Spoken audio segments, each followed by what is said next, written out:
할렐루야. 네, 3일 동안도 잘 살다가 이렇게 만나서 반갑습니다. 그쵸? 반갑죠? 안 반가워요? 반갑죠? 반가워요. 저 수요일만 기다리는데 얼른 가서 보고 싶어서. 네, 진심이에요. 네, 우리가 안식일에 대해서 보고 있으면서 자, 안식일에 하지 말아야 될 것들에 대해서 봤어요. 그죠? 안식일에 하지 말아야 될 것들. 육신의 유익을 위해서, 나 먹고 살기 위해서 만나 구하러 가지 말고, 또 불 피우지 말고, 나무하러 가지 말고, 또 내 육신의 즐거움과 쾌락을 위해서 오락하지 말고, 이런 것은 하지 말아라. 그런 것을 안 하면 또 하나님께서 주시는 복에 대해서 봤죠? 우리들에게 하나님 야곱의 업으로 우리를 기르신다 해서 야곱에게 주셨던 축복을 우리들에게 주셔서 자녀가 잘 되게 하고 우리의 인격을 높여주고 지위를 높여주고 어디를 가든지 항상 위의 자리에 앉게 하신다라는 것을 우리들에게 배우고 승리하는 삶을 살고 영향력 있는 삶을 살게 하신다. 그런 축복을 우리들에게 주신다라고 우리가 봤어요. 배웠어요. 그죠? 자, 오늘은 그 안식일에 할 수 없는 일에 대해서 해서는 안 되는 일에 대해서 이제 봤으면 오늘은 안식일에 할 수 있는 일이 뭘까 한번 보자고요. 안식일에 그러면 이제 그런 것은 아닌데 안식일 날 할 수 있는 게 뭐예요? 교회 그렇죠. 교회 오는 일. 또 맞아요. 안식일 날 꼭 해야 하는 일은 교회 오는 일, 구약으로 말하면 제사 드리는 일, 그 신약으로 말하면 예배 드리는 일, 또 하나는 또 그러고 난 뒤에라도 구약에서는 아무것도 못했지만 신약에서는 선한 일, 사람의 생명을 살리는 일, 이런 선한 일은 할 수 있다. 그래서 오늘은 그런 거에 대해서 한번 보자고요. 그래서 안식일 날 할 수 있는 일, 자, 교회 오는 일, 제사 드리는 일, 안식일 날은 필히 해야 된다. 그래서 민수기 28장을 한번 볼게요. 민수기 28장 9절 10절을 한번 읽어보겠습니다. 민수기 28장 9절 10절 시작. 안식일에는 1년 되고 흠없는 순양 둘과 고운 가루 에바 10분지 2에 기름 섞은 소제와 전제를 드릴 것이니 이는 매 안식일의 번제라 상번제와 그 전제 외엔이라 그래서요. 자, 안식일 날 교회에 와서 흠없는 순양으로 번제를 드리는데 번제를 드리고 그 다음에 번제 드린 다음에 소제를 꼭 드려야 예배가 끝나요. 제사는 번제 드리고 소제를 꼭 드려야 그 번제가 끝나고 하나님이 연락을 하시고 상달이 됩니다. 그런데 여기서 보니까 그 안식일 날 번제를 드리고 소제를 드리는데 상번제와 소제, 상번제로 드리는 번제와 소제 말고 번제를 드리고 소제를 드리래요. 그런데 여기서 27장에서 보니까 27장 4절, 5절, 6절을 가서 보니까 상번제가 뭐냐면 매일 드려야 돼. 매일 드리는데 한번 읽어볼래요? 시작. 27장 4절부터 3절부터 한번 읽어봅니다. 27장 3절부터 한번 읽어보면 매일 드려야 돼. 매일 상번제가 매일 날마다 양 2마리를 잡아서 하나는 아침에 드리고 하나는 저녁에 드리고 거기에 소제로 또 다 드려야 되고 와, 나 이거 보면서 야, 그때 당시에 내 아침에 양 잡고 저녁에 양 잡으려면 언제 가서 일하고 아침에 언제 양 잡아서 제사 드리고 언제 가서 일하고 또 언제 저녁에 와서 집에 와서 밥 먹고 언제 또 양 잡아서 제사를 드리고 어떻게 했을까? 그리고 그 양이 얼마나 많이 죽었을까? 그쵸? 무궁무진 그때 당시에는 그냥 그 양을 키운 게 엄청 많았는지 야, 이거 양이 얼마나 많이 죽어나갔을까? 엄청 죽었을 것 같아. 하루에 2마리니까. 그러면은 한 집만이 아니잖아요. 이스라엘 전체 그 집이 몇 집이냐 모르지만 한 집에 2마리면 10집만 해도 20마리 아니에요. 근데 그 이스라엘 전체에 2마리씩이면 얼마나 많은 양이 죽었겠어요. 그럼 그 양을 어떻게 다 길렀을까도 모르겠어. 읽어볼래요? 시작. 또 그들에게 이르라. 너희가 여호와께 드릴 화제는 이러하니 1년 되고 흠없는 순양을 매일 2씩 상번제로 드리되 한 어린 양은 아침에 드리고 한 어린 양은 해질 때에 드릴 것이요 또 고운 가루 에바 10분지 1에 빻아낸 기름 흰 4분지 1을 섞어서 소재로 드릴 것이니 이는 시내 산에서 정한 상번제로서 여호와께 드리는 향기로운 화제며 이랬어요. 근데 이게 시내 산에서 출애굽기 28장, 출애굽기 29장 38절, 42절까지 보니까 거기에서 이렇게 이 얘기해서 법을 지켰던 것을 계속 지내오는 거예요. 그런데 그때부터 출애굽께서 시내산에서 했던 것을 이제 거기서 법으로 주어가지고 지내오는데 여러분들 하루에 양을 2마리를 아침에 잡아서 드리고 저녁에 잡아서 드리고 언제 가서 일을 하고 그 양들은 얼마나 많이 죽었을까 생각을 하니까 그 생각이 나더라고. 노만서에 보면 그런 말이 있어요. 피조물들이 하나님의 아들들이 나타나기를 고대한다라는 말이 누가서 8장인가 있거든요. 피조물들이 하나님의 아들들이 나타나기를 고대한다는 게 이 양들도 얼마나 예수님을 기다렸을까. 딱 그 생각이 들어. 이건 내 말이에요. 내 말이에요. 내 말. 있는 말은 아니요. 야, 이 양들도 얼마나 예수님 오기를 기다렸을까. 날마다 2마리씩 얼마나 많은 양이. 오늘 죽으면 오늘 안 죽으면 내일은 내가 죽을지도 모르잖아. 그렇잖아. 양도 오늘 내가 안 죽으면 내일 내가 죽을지 모르잖아. 그런데 이 양들도 얼마나 예수님이 오기를 기다렸을까. 그 생각이 들더라니까. 그런데 예수님이 이건 양들은 날마다 와서 그날 하루만 했잖아요. 또 1년에 한 번. 그러면 하루에 2마리 드려? 주일날 1마리 드려? 또 1년에 한 번씩 계속 제일날 드려? 그러면 얼마나 많은 양이 죽어나갔고 얼마나 많은 소가 죽어나갔겠어요. 그런데 짐승들도 생각이 있다고 하면 예수님을 안 기다렸겠냐고. 예수님을 얼마나 기다렸을까 하는 생각이 들어. 근데 예수님께서 오셔서 어떻게 해요? 한 번에 싹 해결했잖아요. 한 번에 싹 해결해서 이거는 구약이니까 신약에서는 예수님이 한 번에 해결해버리고 양을 안 잡아도 돼 지금은. 그쵸? 양을 안 잡아도 된 게 그 양들이 우리도 감사하지만 그 양들도 얼마나 감사하겠어요. 한번 생각을 해봐. 나라고 생각해봐. 내가 양이라고 생각하면 그 양들도 얼마나 감사하겠냐고. 근데 우리는 안 감사해요. 여러분들 지금도 예수님이 안 오셔서 아침 저녁으로 양을 잡는다고 생각을 해봐. 그러면 양 한 마리 지금 얼마예요? 염소 한 마리 지금 얼마야? 지금 염소 한 마리 100만 원씩 가요. 그걸 아침 저녁으로 잡는다고 생각해봐. 1년에 365일 그럼 몇 마리요? 730마리인가? 730마리를 잡아야 되면 돈을 따지면 얼마야. 근데 그것은 그만두고 바퀴벌레 한 마리도 못 잡는데 바퀴벌레 한 마리도 못 잡잖아요. 여러분들 바퀴벌레 잡아요? 잡아요? 잘 잡죠? 나도 잘 잡아. 바퀴벌레 그냥 눈에 띄면 그냥 두드려 잡아야 되는데 젊은 사람들 바퀴벌레 보면은 기절초풍을 하잖아. 막 소리를 지르고 난리를 쳐. 바퀴벌레가 나오면 두드려 잡는 게 아니라 소리를 지르고 막 무슨 큰일 난 줄 알고 보면 바퀴벌레야. 근데 얼른 두드려 잡아도 못 잡는데 뭐 다른 거 휴지 뜯으러 가면 그 바퀴벌레가 있어? 도망가지? 휴지 뜯으러 가면 바퀴벌레가 있냐고 도망가지. 바퀴벌레 한 마리도 못 잡는 사람들이 아침 저녁으로 양을 날마다 내가 죽여서 잡는다고 생각을 해보세요. 지레 죽지. 그런데 예수님이 오셔갖고 한 번에 끝내주셨어. 얼마나 감사해요? 그것만 해도 얼마나 감사해. 한 번에 끝내줘서 안 잡잖아요 지금은. 그런데 이게 구약이에요. 지내갔어요. 끝났어. 예수님께서 한 번에 끝나고 이거는 구약의 율법으로 정해진 것이 폐해졌어요. 그런데 이건 폐해졌어. 이건 폐해졌는데 여기에서 우리들에게 구약은 신약의 예수님을 예표로 구약을 다 써놨기 때문에 예수님의 모형을 상징으로 써놓은 거예요. 예수님께서 죽으시고 예수님께서 피 흘리시고 하는 것을 다 상징적으로 여기서 써놨기 때문에 모세를 믿었더라면 너희가 나를 믿었을 것이다. 모세가 나를 위해 기록했다 그러잖아요. 그래서 다 구약은 예수님의 모형을 놓고 예수님을 상징해서 다 써놓은 것이라고. 그러니까 여기서 번제에 대해서는 예수님의 십자가에서 모든 물과 피를 다 쏟고 돌아가신 예수님을 상징해서 번제를 드는 게 예수님이 한 번에 해결을 했단 말이에요.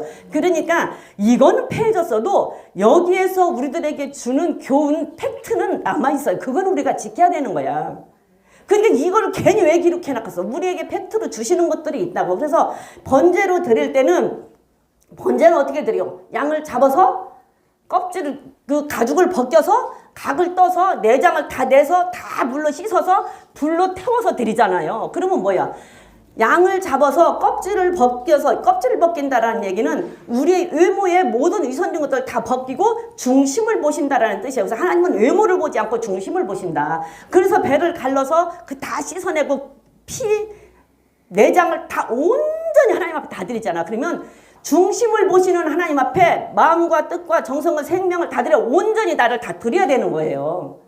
그 다 드려야 되는 거라고, 온전하게. 그게 번제란 말이에요. 그게 구약에서는 번제로 짐승을 그렇게 해서 드렸지만 이것이 주는 의미는 신약에 와서 예수님께서 해결을 해주셨지만 신약에 와서 우리는 어떻게 해야 되냐? 우리 마음과 뜻과 정성, 내 의모가 아니라 내 중심의 모든 것을 하나님 앞에 온전하게 다 드려야 되는 거다. 근데 너희는 마음을 다하고 뜻을 다하고 네 생명을 다하여 주 너희 하나님을 사랑하라는 말이 여기에서 나오는 거예요. 여기에서 나오는 거라니까. 그래서 내 중심을 하나님께서는 보시기 때문에 각을 떼서 내 중심을 열어서 털이 덮여 있으면 중심이 안 보이잖아. 그러니까 털을 다 벗겨서 내 중심을 보셔서 내 중심의 모든 이 마음과 뜻을 다 하나님 앞에 드리는 거란 말이에요. 그렇기 때문에 신약에 와서 예수님께서 하시는 말씀이 뭐예요? 너희는 너희들의 삶을, 우리의 삶을 이제는 아침에 저녁에 상번제로 드렸잖아요. 그러면 아침에 드리고 저녁에 드리는 상번제, 번제로 모든 것을 드린다면 온종일 하나님 앞에 내 모든 것을 다 드리는 거예요. 아침에 드리고 저녁에 드리는 게 하루 온종일. 그래서 우리가 지금 아침에 일어나면 새벽 예배 가서 기도하고 저녁에 자기 전에 내가 오늘 일을 돌아보고 기도하고 하는 것도 여기에서 다 교훈을 우리에게 주는 거란 말이에요. 그러니까 그게 성경적이라고요. 그래서 그렇게 하면 내 모든 것을 다 드리는 게 그 신약에 와서는 뭐예요? 하나님께서 너희들의 삶을 온전하게 하나님 앞에 드릴 것 같으면 너희들이 세상 따라가는 것이 아니고 하나님의 뜻 따라가는 것이다. 그게 너희들의 삶의 제사다라고, 영적인 제사다라고 로마서 12장에서 말하고 있잖아요. 또 히브리서 13장에 가면 뭐라고 그래요? 너희들의 찬미의 제사를 드리는데, 너희의 입술로 찬미의 제사 드리는데 나눠주기를 좋아하고 선을 행하고 나눠주기를 좋아하는 그 제사가, 그 삶이 제사다. 나는 그 삶의 제사를 기뻐한다라고 얘기하잖아요. 그러니까 우리가 상번제로 아침 저녁으로 드리는 것은 내 모든 것을, 내 온종일 하루 하나님 앞에 내 정성을 다 드리고 내 중심이 하나님 앞에 있어야 된다라는 것을 의미하기 때문에 우리가 신약에 와서는 내 삶이 중심이 하나님 앞에 있어야 된다니까. 내 중심이. 그러니까 그것은 이것 짐승 잡는 것은 율법으로 정해져서 폐해졌지만, 예수님 와서 폐해졌지만 여기서 주는 교훈의 팩트는 우리가 해야 된다고. 그런 교훈이 우리들에게 있어서 온전히 우리 중심이 하나님을 향해서, 내 중심이 하나님을 향해서 있어야 된다는 것을 우리한테 가르쳐주고, 하나님을 향해서 사는 삶이라고 한다면 너희들의 삶 자체가 하나님의 뜻대로 살아야 된다. 그것이 하나님께서 기뻐하는 제사다라고 얘기잖아요. 선을 행함과 서로 나눠주기를 잊지 말라. 이것 같은 제사를 하나님은 기뻐하시니라. 그러게 찬미의 제사를 드려라. 15절에는 그렇게 나오잖아요.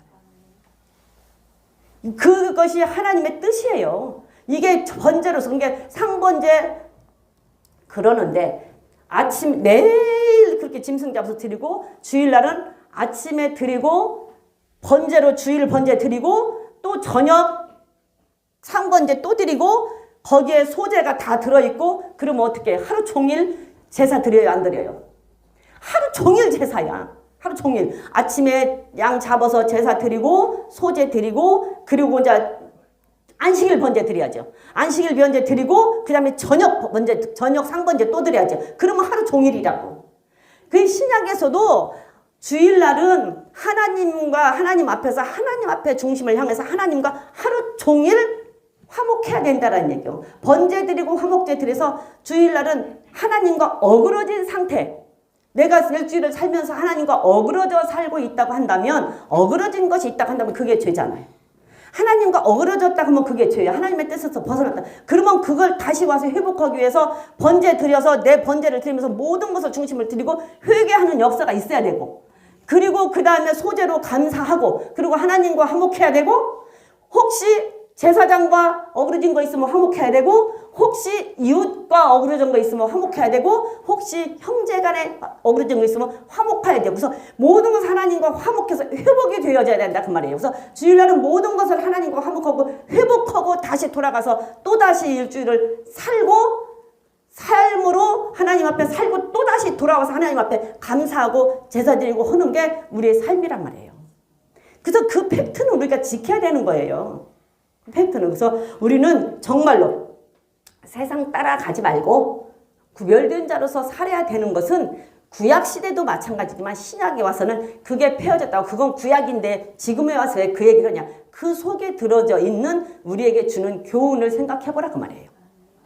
그 교훈을. 그래서 모든 것을 완전하게 다 드리잖아. 번제는 완전히 다 드려요. 번제는 완전하게 다 드리는 거야. 남는 게 없어요. 다 태워서 불로 드리잖아요. 그리고 소제는 전제로 분명하게 드려야 된다. 소제는 전제로. 소제는 마지막에 포도주가 들어가서 불로 소제를 가루로 태워서 드리지만 마지막에는 포도주를 부숴서 불로 태워서 드리는 게 포도주가 들어가야지 끝나요. 왜? 포도주는 예수님의 피를 영적으로 상징을 하기 때문에 피 흘림이 없이는 죄 사함이 없다서 피가 아니면 안 돼. 하나님은 피 없는 제사는 안 좋아하기 때문에 포도주를 피 대신에 붓는 거예요. 그러면 영적으로는 예수님의 피, 보혈을 의미하지만 육적으로는 뭐예요? 세상의 즐거움, 기쁨을 뜻해요. 그게 영적으로는 예수님의 피 흘림이 없어 모든 우리가 죄를 용서받고 모든 것은 예수님의 보혈로 우리가 용서받고 사함받고 살지만 다르게 말하면 또다시 다르게 말하면 세상 소재를 드리면서 세상의 즐거움, 세상의 쾌락, 세상의 기쁨은 절제하고 끊어라라는 의미가 있어요. 포도주는 영적으로는 예수의 피를 의미하지만 육적으로는 세상 즐거움과 기쁨을 의미한다니까. 육적으로는. 왜 포도주 술 마시면 어때요? 안 웃던 사람도 웃고 아주 샌님 같은 사람도 술을 마시면 얼마나 뛰는지 몰라요. 아주 샌님 같은 사람도 술 한 잔 들어가면 팔딱팔딱 뛰어. 우리 모임에도 그런 사람이 하나 있어요. 아주 말 한마디도 안 해. 술 안 들어가면 말 한마디도 있는지 없는지도 몰라. 근데 술에 들어가면 얼마나 웃기는지 몰라. 그렇게 재밌을 수가 없어. 온 저기를 다 하고. 그러니까 포도주는 세상의 즐거움, 세상의 기쁨을 의미하는 거예요. 술은. 그래서 그걸 절제해라. 그걸 끊어라. 그런 의미도 담겨져 있어요. 그래서 주일날은 세상 즐거움과 세상 기쁨을 누리기 위해서 돌아다니면 안 되고 오직 하나님 앞에 와서 하나님 앞에 제사 드리는 것이 첫 번째라는 얘기를 하는 거예요. 그래서 그 의미가 담겨져 있으니 우리는 안식일 날은 할 수 있는 일이 뭐다? 제사 드리는 일을 해야 된다. 우리가 삶으로 사는 일을 해야 된다. 그 다음에 신약에서는 그러면 뭐예요? 신약에서는 예배 드리는 일을 해야 된다. 그래서 신약에서는 예배 드려서 그 당시에는 예배 드리도 여기서 얼마 정도 떨어지니까 못 갔잖아. 이게 예수님 오셨을 때도 그 당시에는 예수님이 아직 안 돌아가셨을 때니까 율법을 지키니까 계란 무게 하나도 못 들고 여기서 저만큼도 못 간단 말이에요. 제가 이 얘기였죠. 애기를 데리고 가도 애기를 안고 가면 죄라니까. 그건 율법을 범하는 거라니까. 애기를 안고 가면 안 돼. 그냥 끌고 가야 돼. 애기가 울어도 그냥 애기를 끌고 가지 않고. 그게 율법이야. 그 장로들로부터 내려오는 율법. 그런데 예수님이 그 당시에 돌아가시기 전이니까 그런 율법을 지키는 그 시대에 안식일 여기서 저까지 갈 수 있는 거리 안 되는 그 시대에도 안식일 날은 절대적으로 예배를 드리러 회당에 갔다.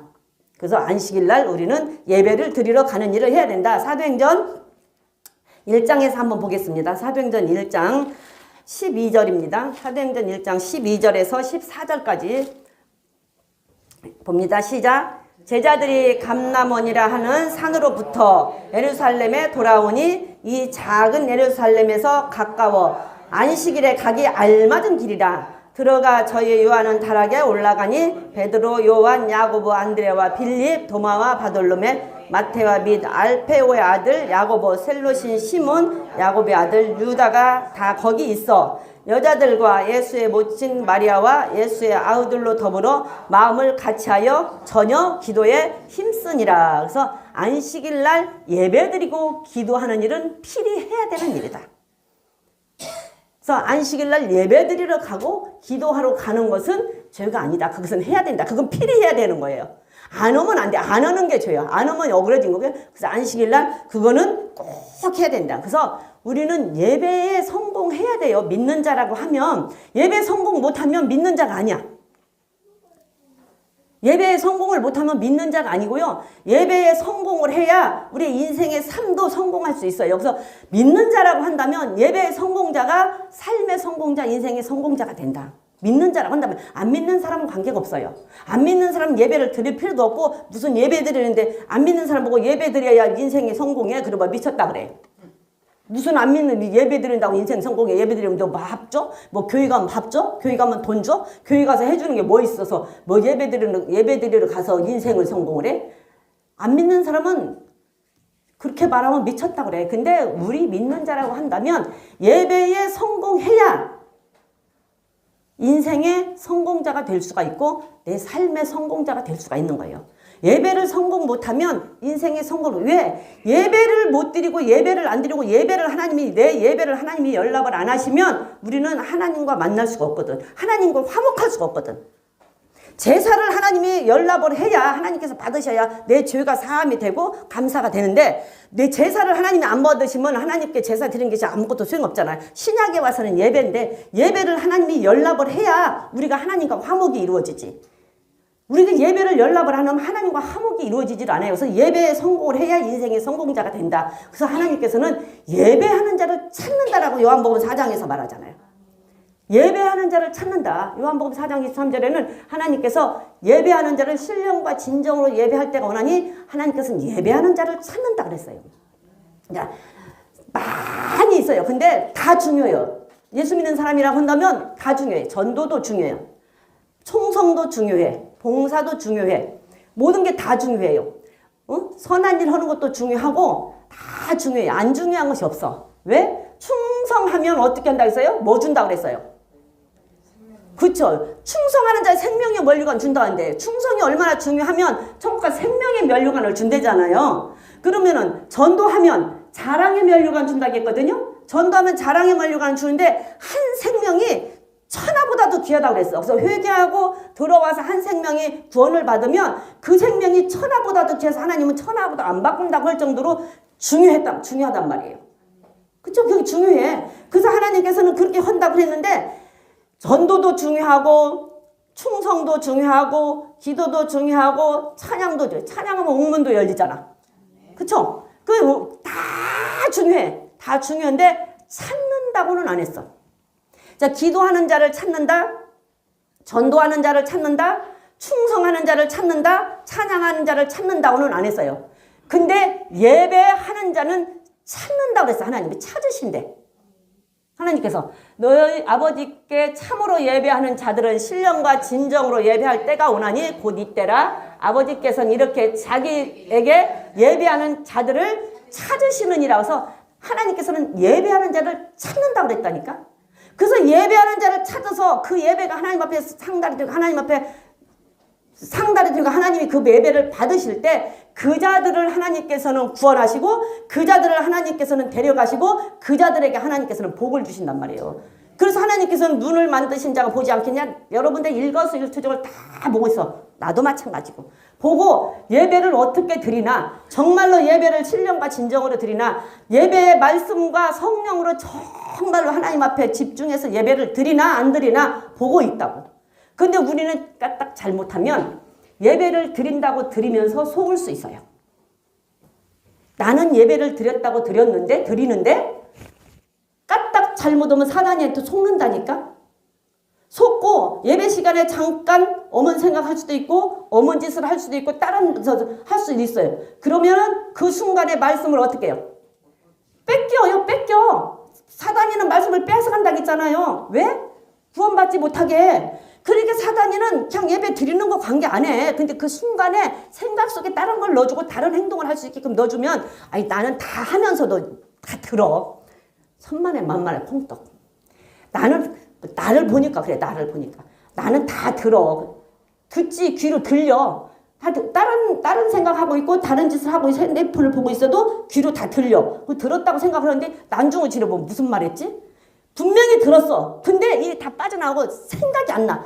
초집중해서 들어야 그 다음에 쭉 생각하면 그게 줄거리가 쭉 이렇게 이어지는데 안 그러고 생각하고 있으면 뭐 했지? 저 말을 했나?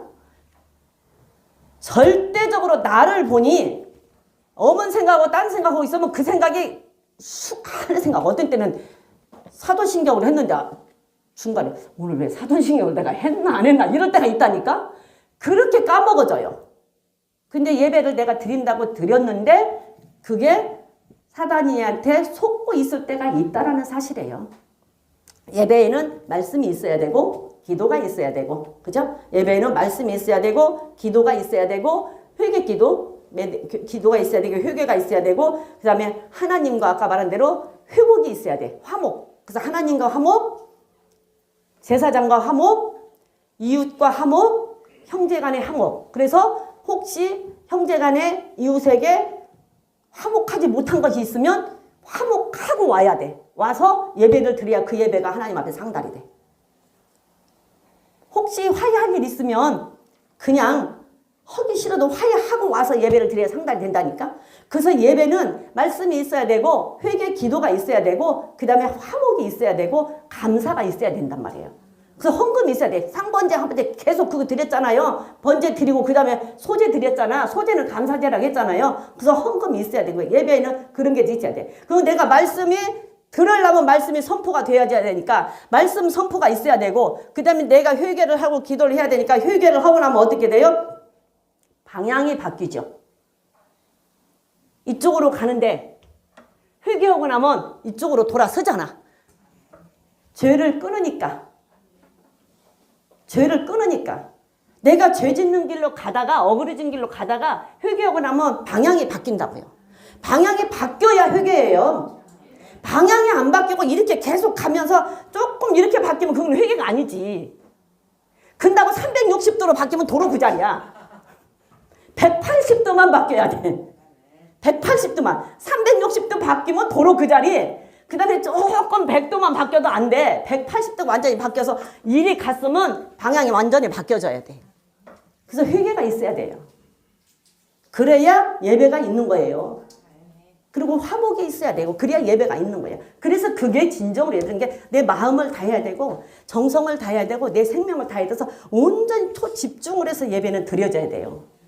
또 예배하는 자를 찾는다 그랬잖아요. 예배하는 자를 찾는다. 근데 하나님께서는 예배를 내 온 초집중을 하려면 구약에서 아까 본 대로 각을 뜨고 배를 가르고 이 가죽을 벗기고 그 다음에 내장을 다 내서 물로 씻고 정강이까지 물로 다 씻어서 온전히 태워서 드린 것처럼 우리의 모든 것을 다 하나님 앞에 드리려면 눈, 코, 입, 귀, 손 집중을 해야 돼. 초집중.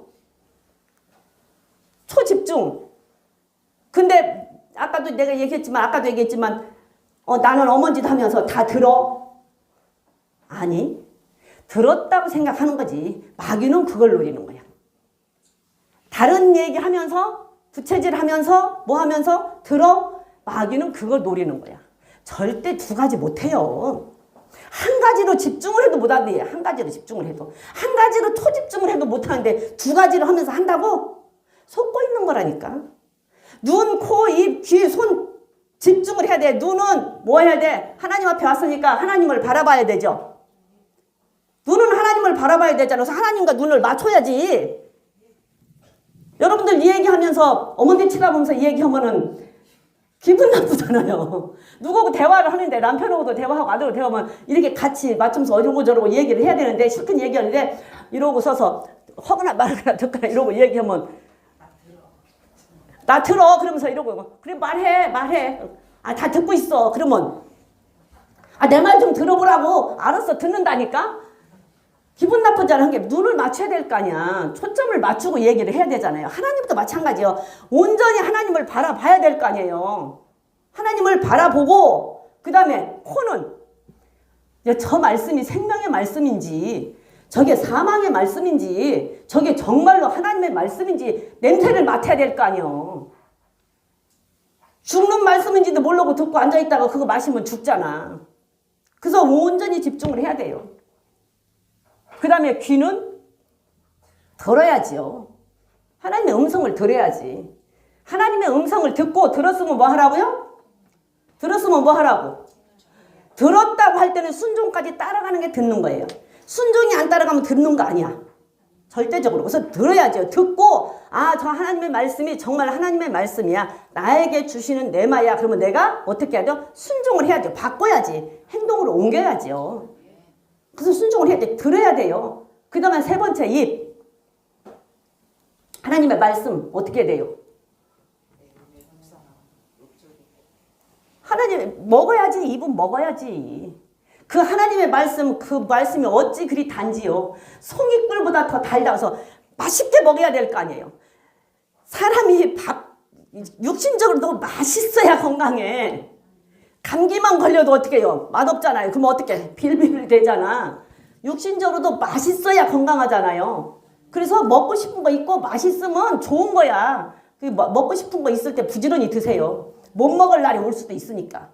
그리고 맛있어야 정상이야. 맛없으면 그건 병들은 거야. 하나님의 말씀도요. 맛있게 먹어야죠. 맛있게. 말씀이 진짜 말씀이 어찌 그리 단지요. 송이꿀보다 더 달다 했으니까. 건강한 사람은 부드러운 것도 맛있고 부드러운 것은 훌훌훌 잘 넘어가는 게 맛있고 단 것은 어때요? 입에 달고 맛있잖아요. 얼마나 맛있어. 그 단 것은 단 것대로 맛있고 쓴 것은 쓰지만 먹어야 내 몸에 좋잖아요. 쓴 걸 잘 먹으면 간에 좋대잖아. 신 걸 잘 먹으면 폐에 좋고. 그러니까 신 것, 쓴 거 씌어도 신 대로 맛있고 쓰면 쓴 대로 맛있고 달면 단 대로 맛있고 부드러운 것은 부드러운 대로 맛있고 딱딱한 것은 씹으면 씹을수록 어때요? 고소하잖아. 딱딱한 것은 딱딱한 것대로 맛있고 말씀이 맛있어야 되잖아요. 그래서 맛있게 먹어야 되잖아요. 근데 부드러운 것은 먹기 좋다고 먹고 단 것은 먹다 쓰면 쓰다고 뱉고 심은 나같이 시다고 안 먹고 딱딱한 것은 딱딱하다고 뱉고 그러면 건강한 것이 아니야. 건강한 삶이 아니야. 손은 정말로 하나님의 말씀만 붙잡고 그 말씀 따라 가야 되는 거예요. 그래서 초집중을 해야 된다니까. 눈, 코, 입, 귀, 손을 다 동원하고 초집중을 해야 되는데 손은 부채질하고 있고 귀는 듣기는 듣는데 다른 생각하고 있고 입은 뭐라고 하면은 에이 저것은 나들으라고 하는 소리지. 아니 저거는 저 복 받는 소리 저건 괜찮지 좋지. 그리고 판단하고 맛있는 것은 받아먹고 맛없는 것은 태 버텨버리고 그러면 건강하지가 않다니까. 건강하지가 못해요. 그러면 그 예배를 하나님이 받으시겠느냐 그 말이에요. 그러니까 우리는 예배를 드리면서 까딱하면 마귀한테 속고 있을 수가 있다 그 말이에요. 그렇기 때문에 정말 정신 차려서 예배를 드려야 그 예배를 하나님이 받으시고 하나님이 받아야 예배가 성공을 한 거고 그 하나님이 받은 예배를 우리가 드려야 우리의 인생이 성공을 하고 삶이 성공을 하는 거예요. 우리가 마지막 때 결국은 하나님 앞에 가는 게 목적이잖아요. 근데 우리가 예배를 하나님이 안 받으시면 하나님 앞에 못 간다니까. 하나님과 화목이 되지를 않아서. 그래서 우리가 예배에 성공을 해야 인생의 성공자다. 믿는 자라고 한다면. 그래서 초집중을 해서 예배를 드려도 사단이는 호시탐탐 노리고 있는데 다른 생각한다? 다른 짓 한다? 엄한 짓 한다? 속고 있다라고 볼 수 있어요. 정신 차려야 돼요. 그래서 하나님은 예배하는 자를 찾으시느니라. 하나님은 예배하는 자를 찾아 복 주려고. 당신 백성으로 잘 데려가려고 하나님께서는 예배하는 자를 찾으셔. 그런데 습관에서 보면 찌꺼기같이 가라앉은 자도 찾아요. 뭐 하려고? 벌 주려고. 죽이려고. 가라앉은 자 찌꺼기 같은 자도 찾고 예배하는 자도 찾는다니까 두 종류를 하나님이 찾으시는데 우리는 어떤 사람을 되어야 되겠어요? 예배하는 자가 돼야지. 예배하는 자가 되어서 하나님이 찾으시는 사람으로 우리가 찾아진 사람이 돼야 되지요. 찌꺼기 같은 사람이 되면 안 된다고. 찌꺼기 같은 사람이 되면 우리는 죽어요. 그래서 우리는 정말로 예배하는 자, 모든 것을 총동원해서 예배하는 자. 그래서 말씀을 드리고 참 내가 주인공이 돼서 참 주인공이 돼서 하나님 앞에 온전히 예배를 드리고 그 예배하는 자를 찾는 하나님 앞에 우리는 온전한 자들이 돼야 된다. 그래야 우리가 복받고 하나님 앞에 갈 수가 있다. 그래서 우리는 안식일에 할 수 있는 일, 예배하는 일을 해야 된다. 제사 드리는 일을 해야 된다. 말씀드렸어요. 또 안식일에 선한 일은 해도 돼요. 선한 일, 사람을 살리는 일, 생명을 살리는 일은 해도 됩니다. 그런데 자 마태복음 12장 1절부터 한번 8절까지 볼게요. 마태복음 12장 1절부터 8절까지 보면 하나님께서는 내가 성전보다 더 큰 안식일에 주인이라 라고 얘기를 하고 있어요. 한번 읽어봅니다. 1절부터 8절까지 한번 읽어볼게요. 시작. 안식일에 밀밭 사이로 가실 때 제자들이 시장하여 이삭을 잘라 먹으니 바리새인들이 보고 예수께 고하되 보시오 당신들의 제자들이 안식일에 하지 못할 일을 하나이다. 예수께서 가라사대 다윗이 자기와 함께한 자들이 시장할 때에 한 일을 잊지 못하였느냐. 그가 하나님의 전에 들어가서 제사장 외에는 자기나 그 함께한 자들이 먹지 못하는 진설병을 먹지 아니하였느냐. 또 안식일에 제사장들이 성전 안에서 안식을 범하여도 죄가 없음을 너희가 율법에서 읽지 못하였느냐.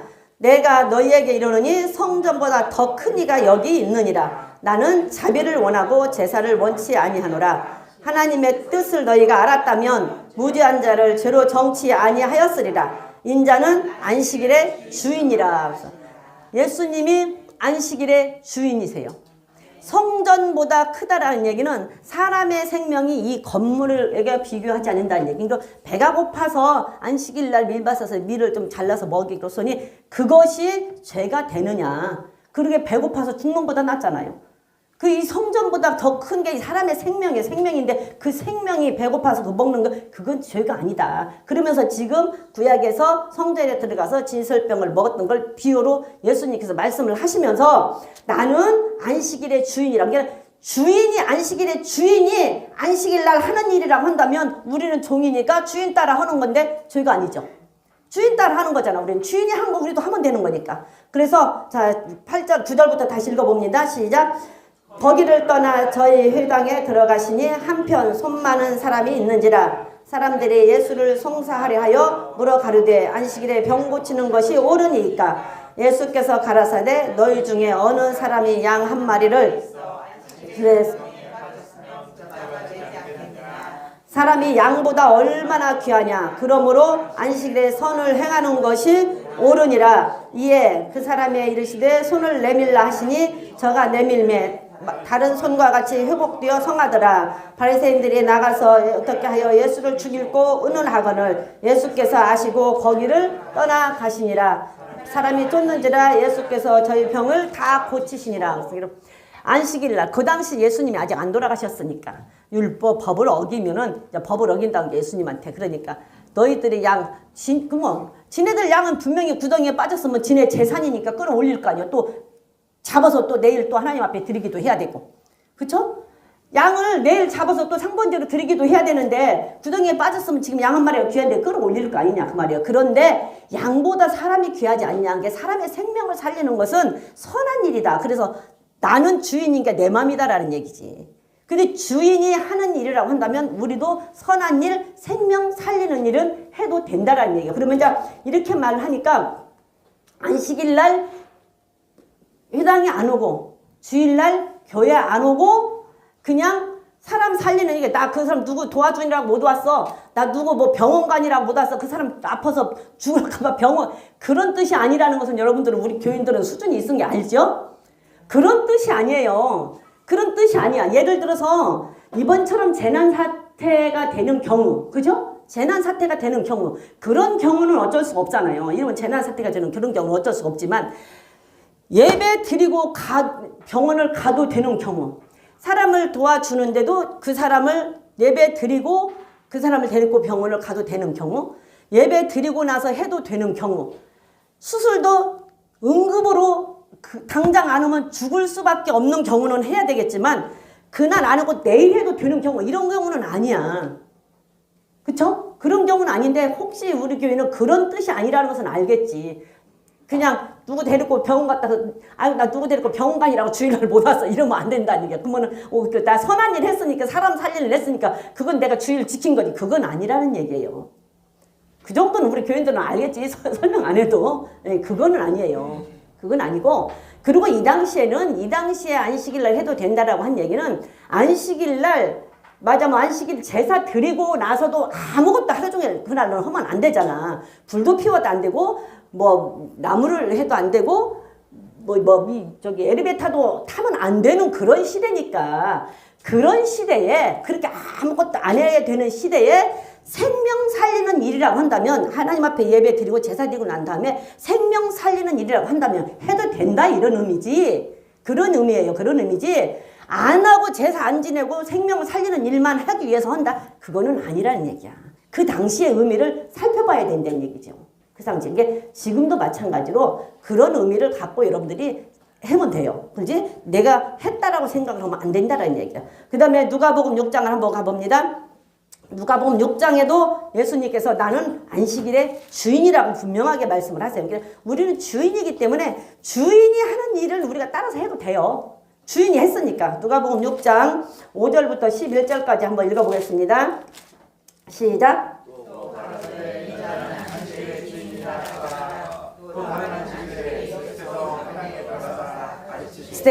거기 손 마른 사람이 있는지라 서기관과 바리새인들이 예수를 송사할 빈거를 찾으려 하여 안식일에 병 고치시는가 엿보니 예수께서 저의 생각을 아시고 손 마른 사람에게 이르시되 일어나 한가운데 서라 하시니 저가 일어나 서거늘 예수께서 저희에게 이르시되 내가 너에게 묻노니 안식일에 선을 행하는 것과 악을 행하는 것 생명을 구하는 것과 멸하는 것 어느 것이 옳으냐 하시매 무리를 둘러보시고 그 사람에게 이르시되 내 손을 내밀라 하시니 그가 그리하며 그 손이 회복된지라 저희의 분기가 가득하여 예수를 어떻게 처치할 것을 서로 의논하니라.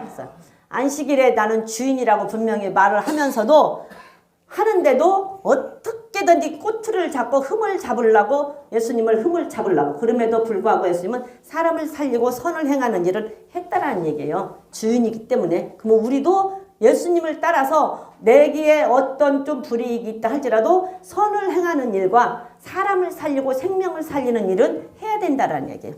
안식일 날도 마찬가지지만 안식일이 아닐 경우에도 나에게 조금 유익이 없는 일이라 할지라도 불이익이 있는 일을 할지라도 선한 일이라고 한다면 하나님의 뜻에 맞는 일이라고 한다면 그 다음에 사람을 살리고 생명을 살리는 일이라고 한다면 우리는 예수님께 하시는 일 그 본을 받아서 우리는 그 일을 해야 된다는 얘기예요. 예수님을 죽이려고 엿받대잖아요. 저 고치는 거 안 고치 병자가 오니까 그냥 고치는 거 안 고치니까 엿받대잖아. 저 고치는 거 안 고치는 거 보자. 저거 어떻게든 꼬투리 잡아야지 이렇게 하고. 그런 걸 알면서도 예수님은 하셨어요. 다 알면서도 하셨어. 선한 일이기 때문에 우리도 누가 우리를 꼬투리 잡고 우리를 모함하려고 해도 우리가 예수를 믿는 사람이라고 한다면 선한 일이라고 한다면 다른 사람을 돕는 일이라고 한다면 해야 돼요. 내한테 조금 불이익이 된다 할지라도 안식일이 아니다 할지라도 그래서 우리는 선한 일을 그렇게 하는 것은 우리는 해야 된다. 안식일날도 예수님이 주인이기 때문에 우리는 종이기 때문에 주인으로 모시는데 주인이 하는 일이라고 한다면 우리는 따라서 해야 된다. 어떤 경우에도. 자, 그 다음에 누가복음 13장 11절부터 17절 거기도 똑같은 얘기예요. 누가복음 13장입니다. 11절부터 17절까지 한번 읽어보겠습니다. 시작.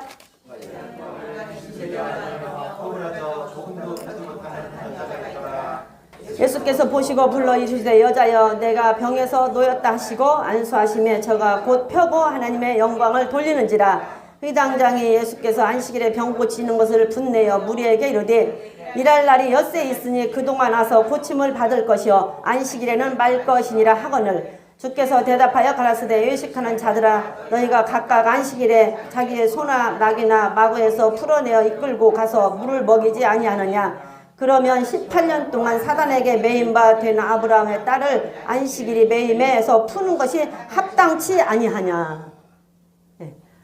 그러니까 지금 이 사람들은 어떻게든 예수님을 꼬투리 잡으려고 해서 6일 동안은 우리들에게 허락된 날이잖아요. 그러니까 아프면 6일 동안 오라는 얘기야. 6일 동안 그 사이에 오고 안식일 날은 오지 말라는 얘기야. 자, 아프면 그 6일 평일 그 시간에 병원 가고 주일날은 가지 말라라는 얘기야. 근데 아픈 것이 주일날 안 아픕니까? 주일날 응급으로 갑자기 아플 수도 있죠. 그쵸? 그리고 또 주일날 아니 평일날 계속 아팠지만 주일날 갑자기 더 아플 수도 있어요. 그리고 부득이하게 급하게 수술이 주일날 잡힐 수도 있어. 그러면 주일날이라고 해서 그날 안 오면 안 될 사람을 그냥 놔두냐는 얘기야. 이 사람이 18년 동안 마귀에게 붙잡혀서 아무 짓도 못하고 있는데 주일날 교회 안식일날 교회 왔는데 회당이 왔는데 그 마귀에서 풀어주는 것이 안식일날 좀 풀어주는 것이 나쁘냐는 얘기야. 그 생명을 살리는 거 풀어주는 게 당연한 거죠. 안식일 날이라고 해도 주일날이라고 해도 그 사람을 고쳐야 돼서 그 응급으로 죽어야 되거든 고쳐야 돼서 살려내는 것이 마땅하다는 얘기예요. 그건 살리는 일이니까. 그건 해야 되는 거예요. 그런 것은 해야 되는데 그런데 그거를 그냥 율법에 근데 그것이 율법주의자고 율법의 매인 거예요. 분별이 없이 그렇게 하는 게 율법이라고. 그냥 사람을 살리는 일도 거기에서 융통성 없이 그렇게 해야 되는 게 6일 동안 쉬는 날 있으니 그날 오지 왜 해필 안식일 날라서 안식일 날 그 사람 병 고쳐줘요? 그게 율법의 매인 거라고. 안식일 날 병 고칠 수 있어요. 그러면 안식일 날 아픈 사람이 교회 왔는데 아픈 사람 안식일 날 기도해줘야지. 안 해줘? 에? 안 해줘요? 아픈 사람 왔으면 기도해줘야지. 기도 받겠다고 왔으면 기도해줘야 되는데 예배 드리는 일만 해. 오늘은 예배 드리는 일만 하는데 기도는 내일 월요일 날 오세요. 그래? 그거 아니잖아요. 해줘야 되잖아요. 근데 그거를 꼬투리를 잡으려고 하는데 예수님은 그게 아니에요. 우리는 그 예수님의 보고 주인이신 예수님이 하신 것이니까 우리도 하고 따라가야 된다는 얘기예요. 그래서 선한 일은 해도 된다. 안식일이지만 선한 일은 해도 된다. 다시 14장 2절에서 5절까지 한번 보겠습니다. 또 똑같은 예수님께서 병 고치는 일을 합니다. 시작. 안식일에 예수께서 바리새인의 한 두령의 집에 떡 잡수시러 들어가시니 저희가 엿보고 있더라. 주의 앞에 고창병 든 사람이 있는지라. 예수께서 대답하여 율법사들과 바리새인들을 일러 가라사대 안식일에 병 고쳐주는 것이 합당하냐 아니하냐. 저희가 잠잠하거늘 예수께서 그 사람을 데려다 고쳐 보내시고 또 저희에게 이르시되 너희 중에 누가 아들이나 소나 우물에 빠졌으면 안식일에도 그 끌어내지 않겠느냐 하시니 저희가 이에 대여 대답지 못하니라. 네, 안식일날 사람을 살리는 일, 선을 행하는 일은 해도 된다. 그래서 우리가 안식일날 하지 못할 것은 하지 말고 할 수 있는 일은 예배드리고 제사드리는 일은 필히 해야 되는 일, 그리고 내 삶으로 하나님 앞에 선을 행하고 사람에게 도움을 주고 유익을 주고 사람을 살리는 일은 필히 해도 된다. 그래서 안식일날 우리가 해야 되는 그냥 그렇게 그런 것은 하고 지내면 좋죠. 하고 지내면 그냥 내 육신의 유익을 따라서 내 육신의 즐거움을 찾아서 내 육신의 기쁨을 찾아서 내 육신의 쾌락을 찾아서 돌아다니는 것이 좋으냐 아니면 정말로 힘들고 어려운 자를 돕고 그들을 살리는 것이 좋으냐 그러고 물어본다면 그들을 살리는 것에 일을 해야죠. 내 육신의 즐거움과 쾌락은 조금 절제하고 뒤로 하고. 네, 그래서 우리는 안식일날 해야 될 것과 하지 말아야 될 것, 그리고 안식일날 안 했을 때 하나님께서 하라고 했을 때 하나님께서 주시는 축복까지 우리가 봤어요. 그리고 이제는 우리가 제5계명인 내 부모를 공경하라 하는 5계명을 이제 볼 거예요. 다음 시간부터. 오늘 잠깐 한번 출애굽기 한번 읽어보겠습니다. 제5계명을 한번 읽어봅니다.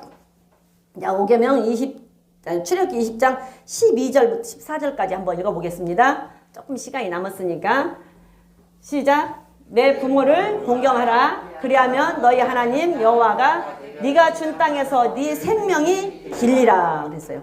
자, 5계명 부모를 공경하면 그 하나님이 주신 땅에서 하나님이 주신 가정에서 하나님이 주신 이 세상에서 생명이 길고 잘 된대요. 잘 된다라는 얘기는 모든 것이 잘 되는 거예요. 어떤 것은 잘 되고 어떤 것은 안 되는 것이 아니고 모든 것이 잘 되는 건데 지금은 이 시대가 어떤 시대냐면 가정은 집이 아니라 집이 이 하우스 집이 가정이라고 생각하는데 집이 가정이 아니라 엄마 아빠가 행복하게 살고 있는 그곳이 가정이래요.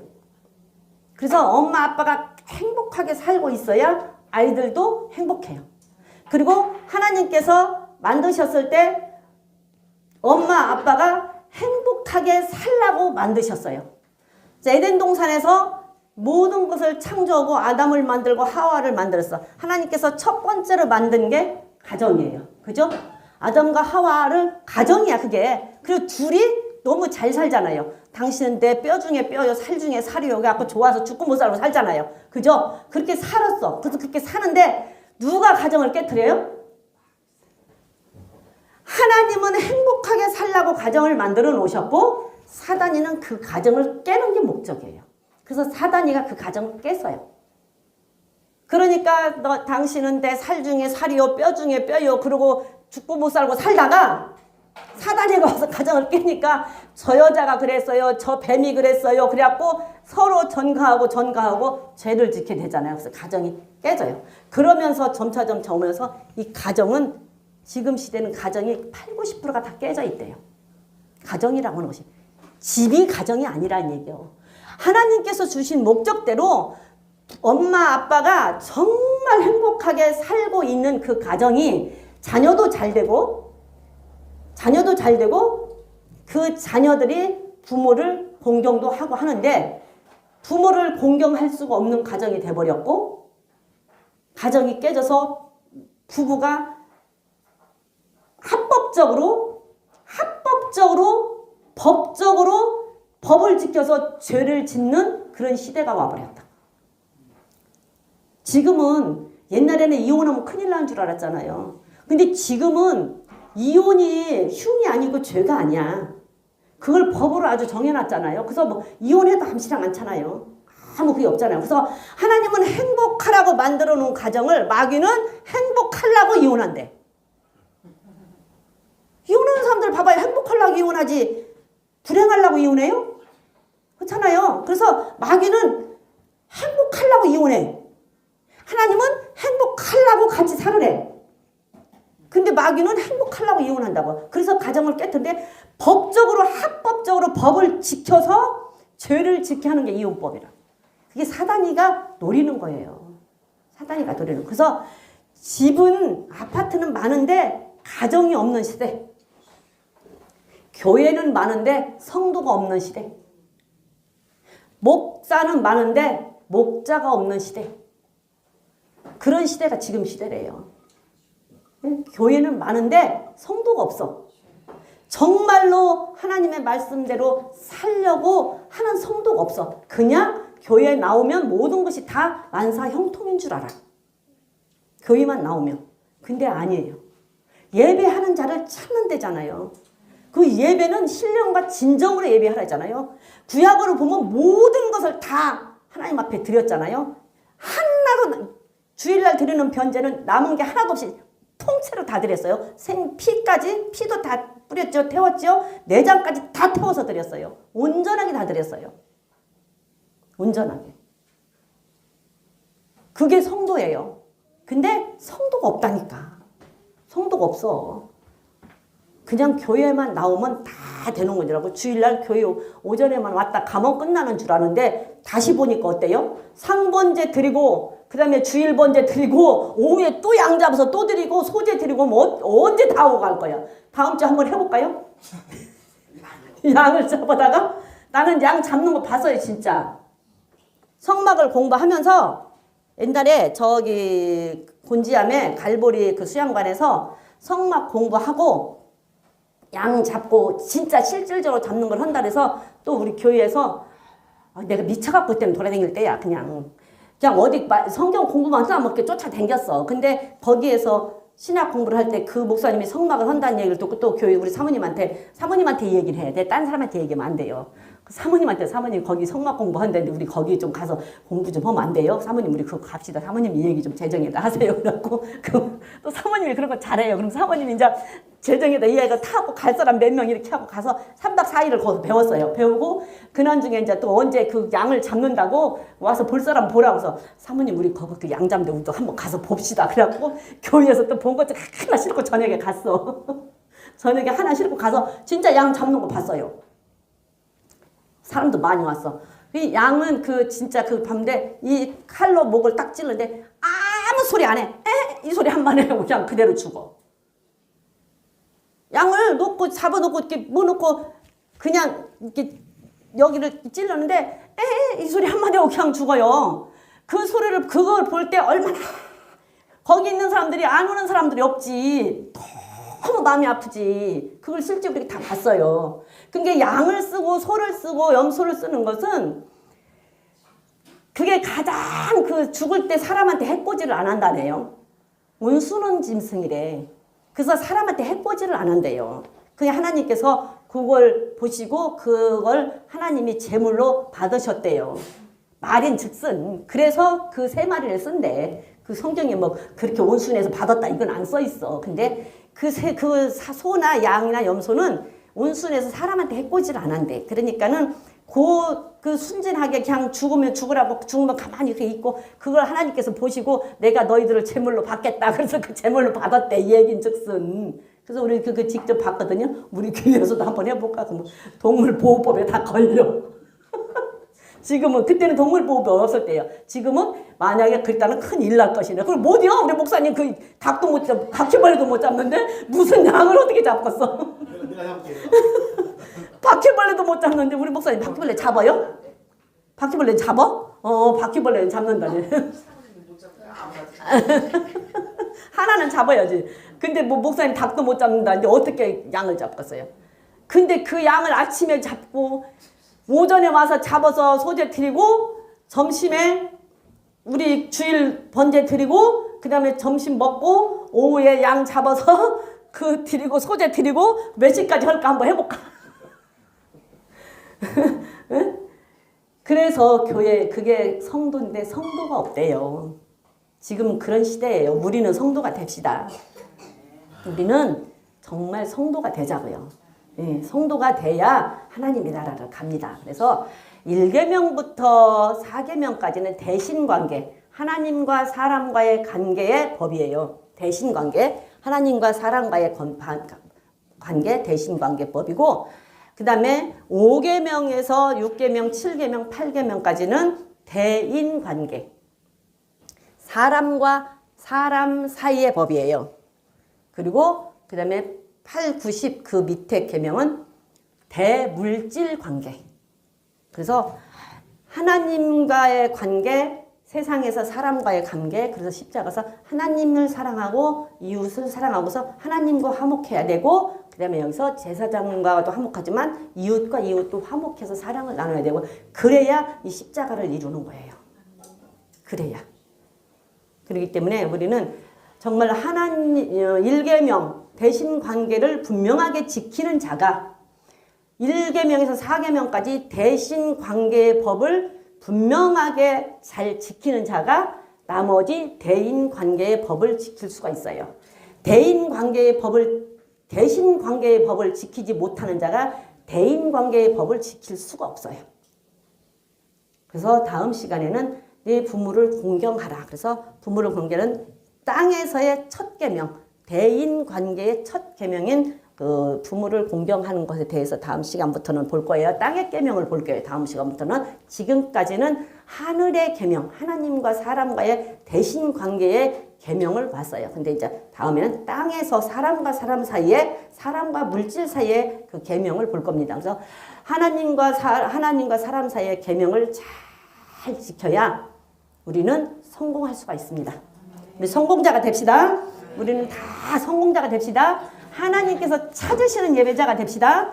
그래서 하나님께 찾은 예배자가 돼서 우리는 영적으로도 성공하지만 육적으로도 우리의 삶도 우리의 인생도 성공을 해보자고요. 네, 다 같이 주여 삼창하시고 기도하시겠습니다.